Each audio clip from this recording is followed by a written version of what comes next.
Nunca pensé que terminaría mis días en un lugar como aquel, mirando por la ventana sin saber si alguien aún recordaba que existía.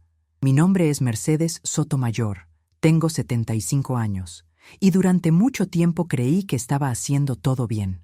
Crié a mi hija sola, con dignidad, le di educación, un techo, valores. Lucía siempre fue mi mayor alegría y también mi mayor preocupación. Una niña inteligente, determinada, de esas que no esperan nada de nadie. Se graduó en Derecho, ganó premios, abrió su propio despacho. ¿Y yo?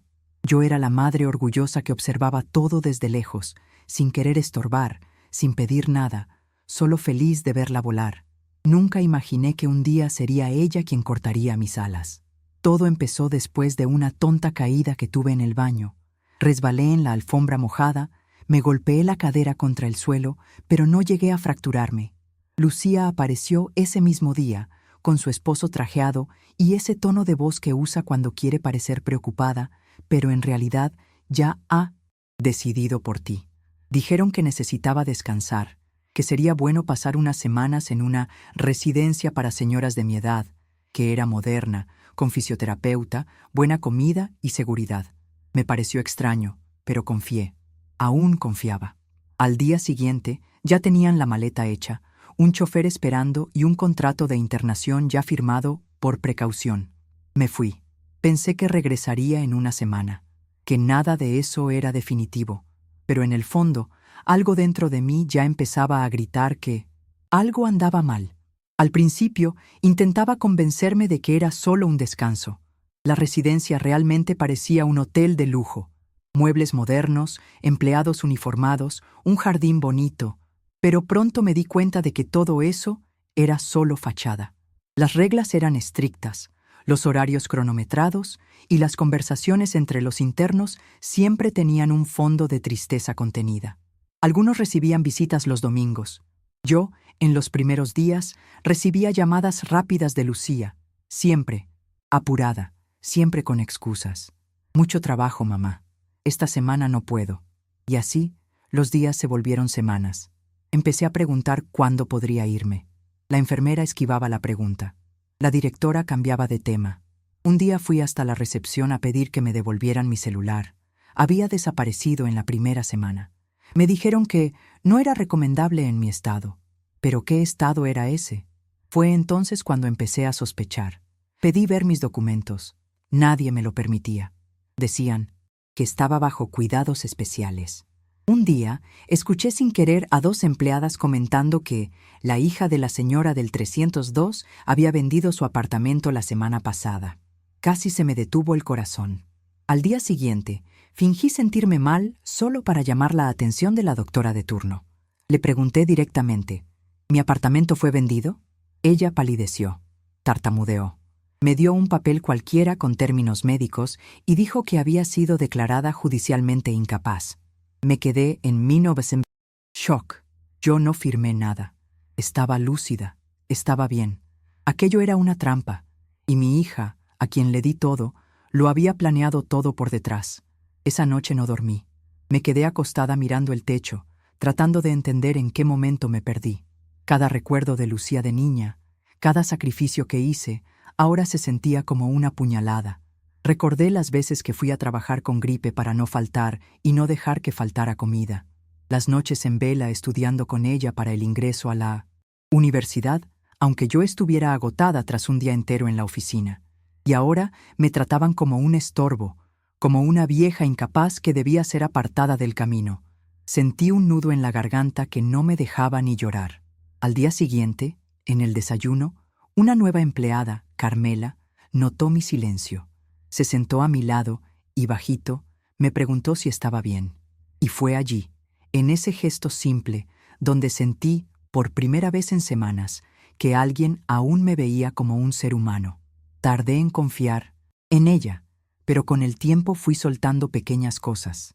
Carmela era diferente. No me trataba como a una paciente, sino como a una persona. Empezó a ayudarme discretamente. Me daba acceso a periódicos. Dejaba notas con información del mundo exterior. Un día, trajo escondido un extracto bancario. Así fue como descubrí que mi cuenta había sido vaciada, que Lucía usaba mi dinero como quería y que había movimientos sospechosos hechos por un apoderado que yo nunca había autorizado. Fue Carmela. También quien me presentó a un hombre que lo cambiaría todo. Don Ramón, un abogado anciano que había sido amigo de mi difunto esposo y aún era conocido por defender causas difíciles. Pero todo tendría que hacerse con mucho cuidado. Si alguien lo descubría, podrían trasladarme a otro lugar, o peor. Organizamos todo en secreto. Carmela usó su celular personal para hacer la llamada y fingió estar hablando con una tía. Cuando don Ramón apareció en la puerta del asilo, fingiendo ser un pariente lejano, mi corazón se aceleró. Parecía salido de otra época, con traje claro y sombrero, pero con ojos vivos y atentos. Nos sentamos en un banco del jardín y mientras Carmela hacía guardia disfrazada, le conté todo. Me escuchó en silencio, anotando detalles, asintiendo de vez en cuando. Al final, dijo con firmeza: «Vamos a revertir esto, doña Mercedes, pero necesito que me cuente todo, incluso lo que no le ha contado a nadie». Dudé unos segundos, y luego, con la voz casi apagada, confesé: «Yo era la accionista mayoritaria de la empresa dueña de ese asilo. Yo, no Lucía, y nunca se lo conté. Ese era mi secreto mejor guardado. 15 años antes, cuando vendí un terreno heredado de mi madre, hice una inversión que resultó bien. Compré acciones de la empresa cuando aún estaba comenzando. Nunca mencioné eso a nadie, ni siquiera a Lucía. Pensé que algún día usaría ese dinero para viajar, o para asegurar mi vejez sin depender de nadie, pero nunca imaginé que sería justamente eso lo que me salvaría del abandono». Don Ramón abrió los ojos cuando lo supo. «¿Aún tiene las acciones?». Asentí. Estaban registradas a mi nombre de soltera, en una cuenta que Lucía no conocía, pero, para acceder a ellas, tenía que demostrar que estaba lúcida, que los informes presentados por mi hija eran falsos, y el tiempo apremiaba. Lucía intentaba vender parte de la empresa, probablemente sin imaginar que yo era la socia mayoritaria. Don Ramón actuó rápido. En menos de 2 días, logró agendar una evaluación médica independiente, con un profesional de confianza que aceptó ir al asilo fingiendo ser un conocido. Hicimos todo a escondidas. Yo temblaba de miedo todo el tiempo, temiendo que alguien nos viera, que Lucía se enterara, que algo saliera mal. Pero en el fondo, una parte de mí se había encendido otra vez. Por primera vez en semanas me sentía dueña de mí. La consulta fue sencilla, objetiva, y al final el médico sonrió y dijo: «Está más lúcida que mucha gente que conozco. A partir de 1900». Ahí, don Ramón inició el proceso judicial. Solicitó la anulación de la curatela, presentó pruebas del fraude e incluyó mi nombre como accionista principal de la empresa controladora del asilo. Mientras tanto, Carmela seguía siendo mis ojos y oídos dentro del lugar. Fueron días tensos. Yo fingía normalidad durante las actividades del asilo, pero por dentro, cada minuto era una cuenta regresiva. Entonces, una mañana de martes, todo ocurrió. Un coche negro se detuvo frente a la institución.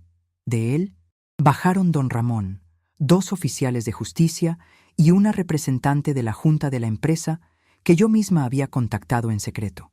Fue como una escena que nunca imaginé vivir.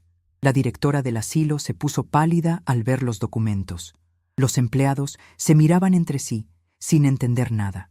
Y yo, sentada en una silla de ruedas, solo por precaución, respiré hondo y dije con voz firme: «A partir de hoy, quien decide aquí soy yo». Había llegado mi momento, no de venganza, sino de justicia. De 1900. Demostrar que no todos abandonan su propio nombre. Las reacciones fueron variadas. Hubo empleadas que lloraron, algunas que intentaron huir del edificio como si fuera una telenovela, y otras que respiraron aliviadas. La primera decisión que tomé fue destituir a toda la administración que venía tratando a los ancianos como un estorbo. Llamé a Carmela a mi lado, y ahí mismo, frente a todos, anuncié que ella ocuparía la coordinación provisional del lugar hasta que formáramos un nuevo equipo. Intentó rechazar el cargo, llorando, pero insistí. Si alguien allí entendía de respeto y humanidad, era ella. Luego, me aseguré de visitar a cada uno de los residentes, mirarles a los ojos y decirles que todo iba a cambiar. No fue un discurso bonito ni una promesa vacía. Era solo una mujer vieja, herida, diciendo que nadie más sería tratado como una carga en ese lugar. A media tarde, apareció Lucía. Alguien debió contarle lo que estaba ocurriendo. Entró con paso apresurado y esa cara de quien siempre creyó que podía controlarlo todo con la voz más alta de la sala. Cuando me vio sentada allí, en el centro del salón principal, rodeada de abogados y documentos oficiales, palideció. «Mamá, ¿qué es esto?», preguntó, como si aún creyera que yo debía darle explicaciones. La miré durante algunos segundos y fue extraño. No sentí rabia, sentí lástima. Lástima por quien se perdió a sí misma por avaricia. Le mostré los papeles, los nuevos documentos, la revocación del poder que ella usaba para actuar en mi nombre. «Se acabó, Lucía», le dije. «Ahora tendrás que escucharme, como adulta, como persona, y afrontar las consecuencias». Intentó argumentar. Empezó con ese tono jurídico que usaba en el tribunal, hablando de decisiones médicas, de preocupación por mi seguridad, de todo lo que hizo por mi bien. Pero ya no colaba. La escuché hasta el final, sin interrumpir.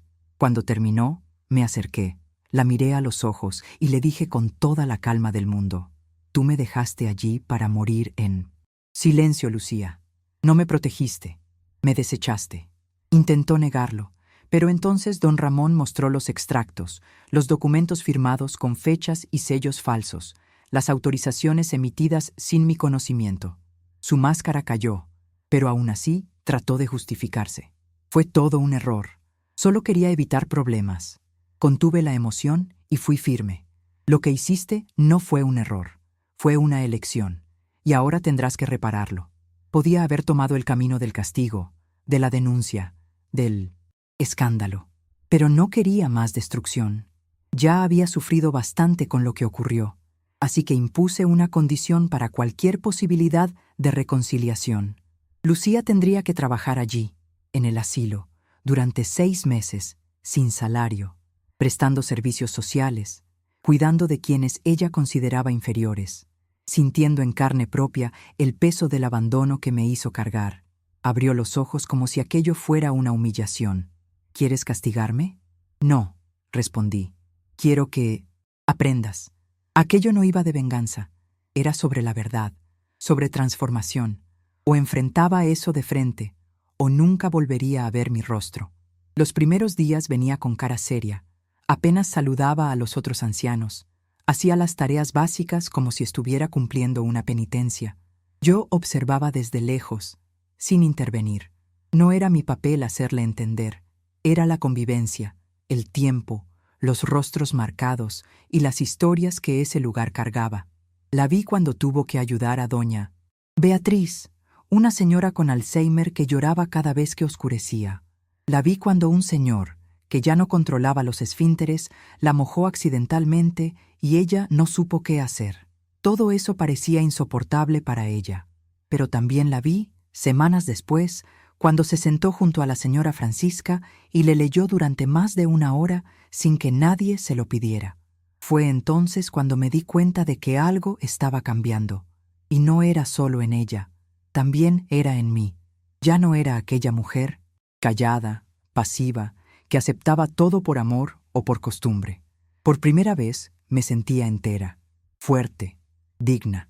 Empecé a participar en las reuniones administrativas del asilo, sugerir mejoras, escuchar a los residentes como iguales.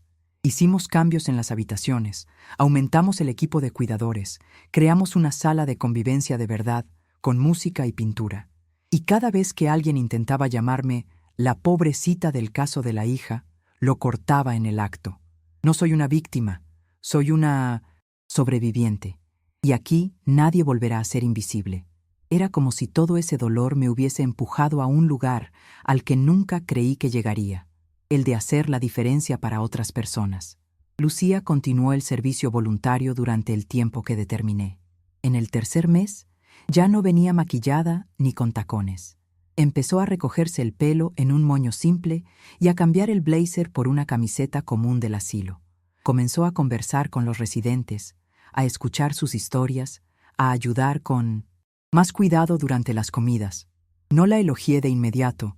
No porque guardara rencor, sino porque sabía que ella necesitaba vivir esa experiencia sin esperar aplausos. Un día vino a mí, con los ojos llenos de lágrimas, y dijo: «Nunca entendí lo que era vivir con miedo de ser olvidada, hasta ahora». Y eso fue todo.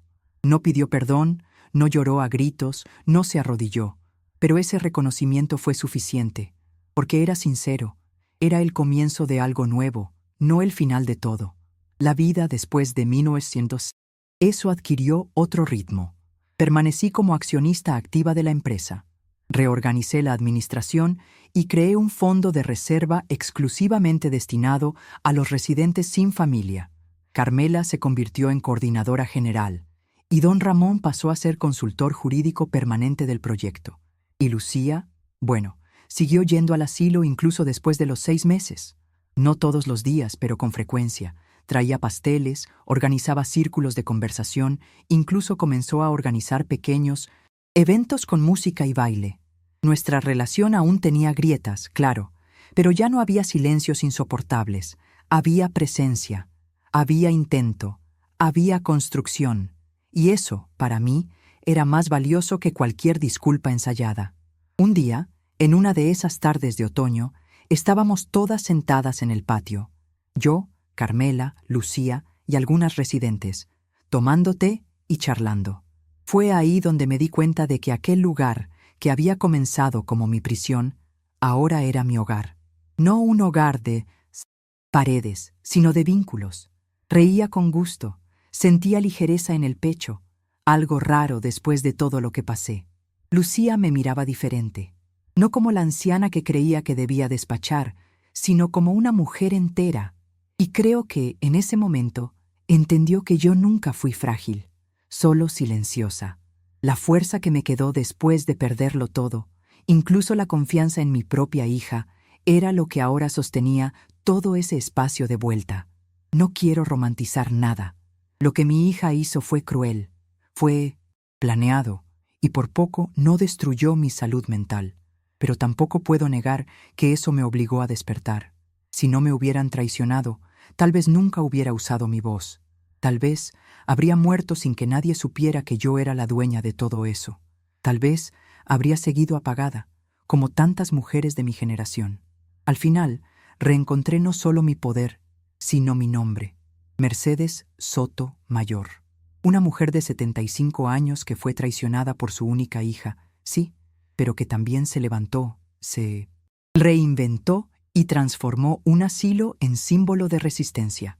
No por vanidad, sino porque lo merecía, y porque otros también lo merecían. Después de que todo se arregló, mucha gente me preguntó si perdoné a Lucía, y la verdad es que no hay una respuesta simple para eso. El perdón, para mí, no fue un momento, fue un proceso. No desperté un día sintiendo que todo estaba resuelto. No. Hubo días en los que la miraba y recordaba la sensación de abandono, el miedo de estar atrapada en un lugar sin salida. Pero también hubo días en los que veía sinceridad en su mirada, cuando ayudaba a alguien sin que se lo pidieran, cuando se sentaba en silencio solo para escuchar a alguien hablar del pasado. Y entonces entendía que estaba cambiando, que estaba intentando. Y eso, de alguna manera, ya era el comienzo del perdón, no el de ella, el mío. También tuve que perdonarme a mí misma, por haber confiado demasiado, por no haber visto las señales, por haber permitido que me silenciaran durante tanto tiempo. Pasé toda la vida creyendo que el amor de madre era indestructible, que bastaba con ser buena, presente, amorosa, pero aprendí de la manera más dura que eso no siempre impide una decepción. Aún así, elegí continuar. Elegí no convertirme en lo que me hicieron. Seguí siendo madre, pero ahora con límites, con dignidad. Ya no soy esa señora que se sienta en la esquina esperando una visita. Soy activa, participo, decido. Y todo eso porque un día me arrojaron al fondo del pozo y decidí escalar de vuelta, escalón por escalón. Sola, sí, pero con verdad. Hubo una tarde en especial que quedó grabada en mi memoria. Estábamos organizando un evento para los familiares de los residentes. Algo simple, con música en vivo y mesas de café. Fue una idea de Carmela, pero yo estaba involucrada hasta el cuello ayudando. Cuando todo estuvo listo, me senté en el banco del jardín solo para descansar un poco y me quedé observando a la gente llegar. Algunas familias venían con abrazos, otras apenas. Dejaban las cosas y se quedaban en el celular. Fue entonces cuando vi a Lucía llegar con 2 pasteles en las manos y una sonrisa tímida. No fue una entrada triunfal, fue simple, humana.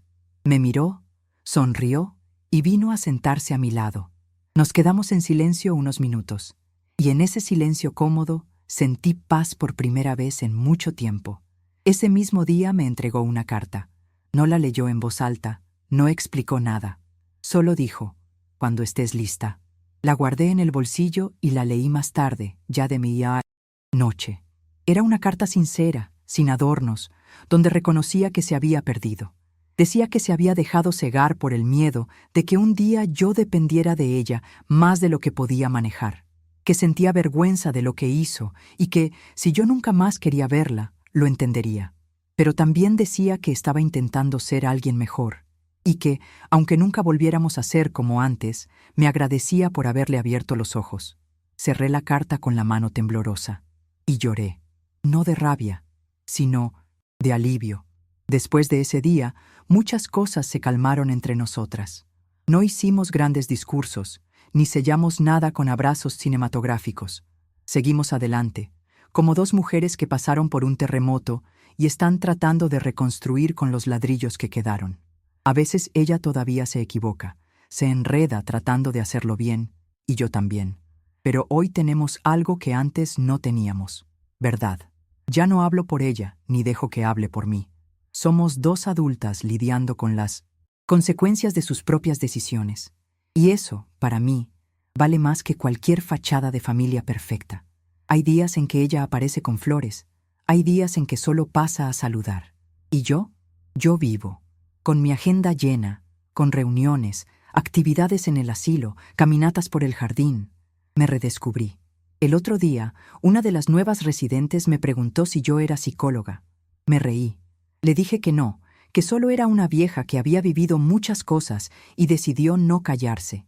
Ella también rió y dijo que debía escribir un libro. Tal vez no un libro, pensé, pero contar mi historia, sí, porque sé que hay mucha gente por ahí creyendo que ya es demasiado tarde, que no hay forma de cambiar, que la vida se acabó. Y yo soy prueba viviente de que no es verdad. Mientras respiramos, todavía se puede pasar la página. Todavía se puede levantar. Y no por milagro, sino por elección, por la fuerza que descubrimos cuando el mundo intenta borrar nuestro nombre, y lo gritamos aún más fuerte. Nunca pensé que me convertiría en referencia para alguien. Siempre fui más de escuchar que de hablar, más de ayudar entre bastidores que de aparecer. Pero después de que asumí mi posición como accionista y comencé a liderar cambios reales en el asilo, otras mujeres comenzaron a buscarme. Hijas, madres, cuidadoras, cada una con una historia, algunas parecidas a la mía, otras peores.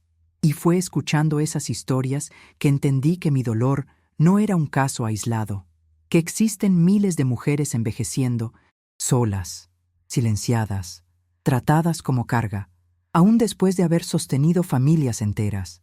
Entonces comencé a organizar círculos de conversación, encuentros semanales, no para hablar de tristeza, sino para dar espacio a esas voces, porque ser escuchada puede salvar una vida. Lo sé, porque casi me perdí en el silencio. Hoy, cuando camino por los pasillos y veo a los residentes reír, participar en los talleres, elegir su ropa con dignidad, me siento en paz. Transformamos ese lugar en un verdadero hogar. No perfecto, claro, pero digno, humano. Y eso solo fue posible porque alguien un día creyó que podía callarme para siempre. Irónico, ¿no? Fue el abandono lo que me trajo de vuelta a mí misma. Y ahora, cada vez que veo a Lucía sirviendo café, jugando con los residentes o simplemente sentada escuchando a una señora contar por milésima vez la misma historia, pienso, tal vez la verdadera justicia no esté en castigar, sino en transformar. Y si mi dolor sirvió para eso, entonces no fue en vano. A veces todavía me despierto asustada, creyendo que estoy atrapada en esa habitación blanca, sin mis documentos, sin mi voz. El trauma no desaparece, se acomoda. pero ahora sé cómo manejarlo.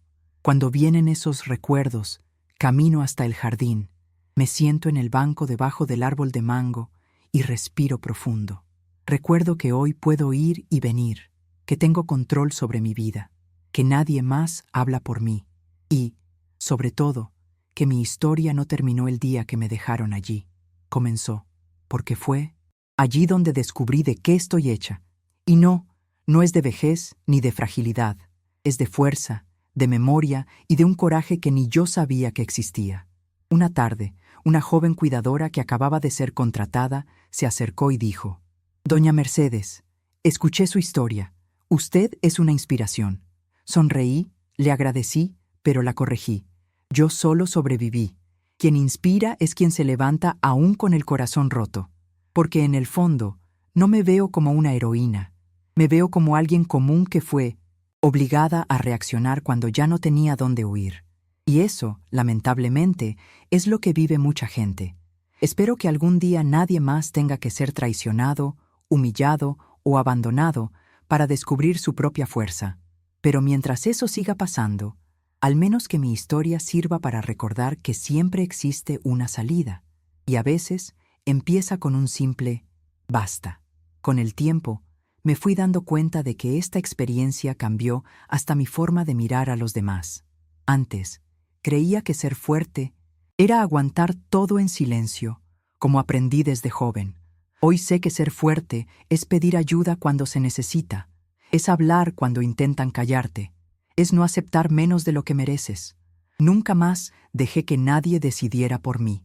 Nunca más dejé de escucharme. Y fue así como gané algo que no tiene precio: respeto, de los demás y, lo más importante, de mí misma. No soy solo una anciana en una mecedora esperando que pase el tiempo. Soy una mujer con historia, con heridas, con nombre, y nadie más va a borrar eso. Lucía todavía está aprendiendo. Lo veo. A veces resbala, intenta retomar el control, vuelve a caer en viejos hábitos. Pero entonces se detiene, respira, mira a su alrededor y entiende que ahora las reglas son otras. No porque yo las impuse, sino porque la vida las enseñó. Almorzamos juntas de vez en cuando, reímos de algunas tonterías del pasado, pero hay un límite claro que nunca más será cruzado. Y eso, para mí, es paz.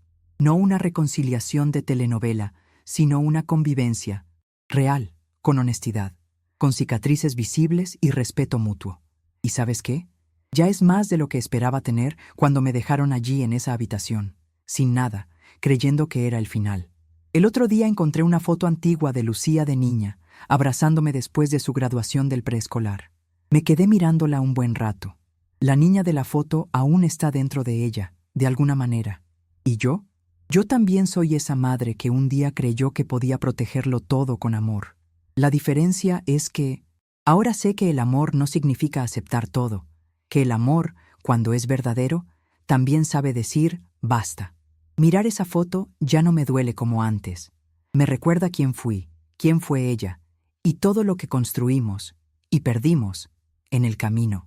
Hoy guardo esa foto con cariño, pero sin ilusión, porque ahora vivo con los pies en la tierra, y a pesar de todo lo que pasó, sigo de pie.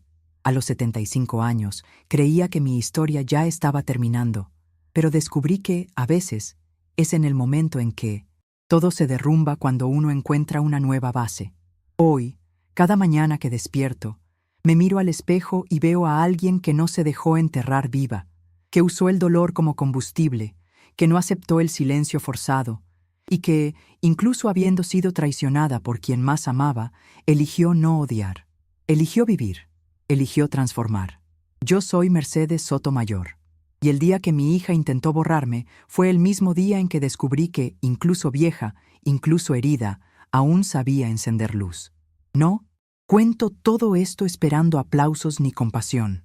Lo cuento porque sé que hay gente allá afuera viviendo cosas parecidas, creyendo que no hay salida, que nadie les va a creer, que ya es demasiado tarde para empezar de nuevo. Y entiendo ese sentimiento, porque yo estuve en ese lugar. Pero si puedo dejar algo aquí, es esto. Nunca subestimes la fuerza que tienes guardada ahí dentro. A veces, solo aparece cuando todo parece perdido. Y cuando aparezca, agárrate fuerte. porque es con ella que te vas a levantar, como lo hice yo, como sigo haciéndolo, un día a la vez.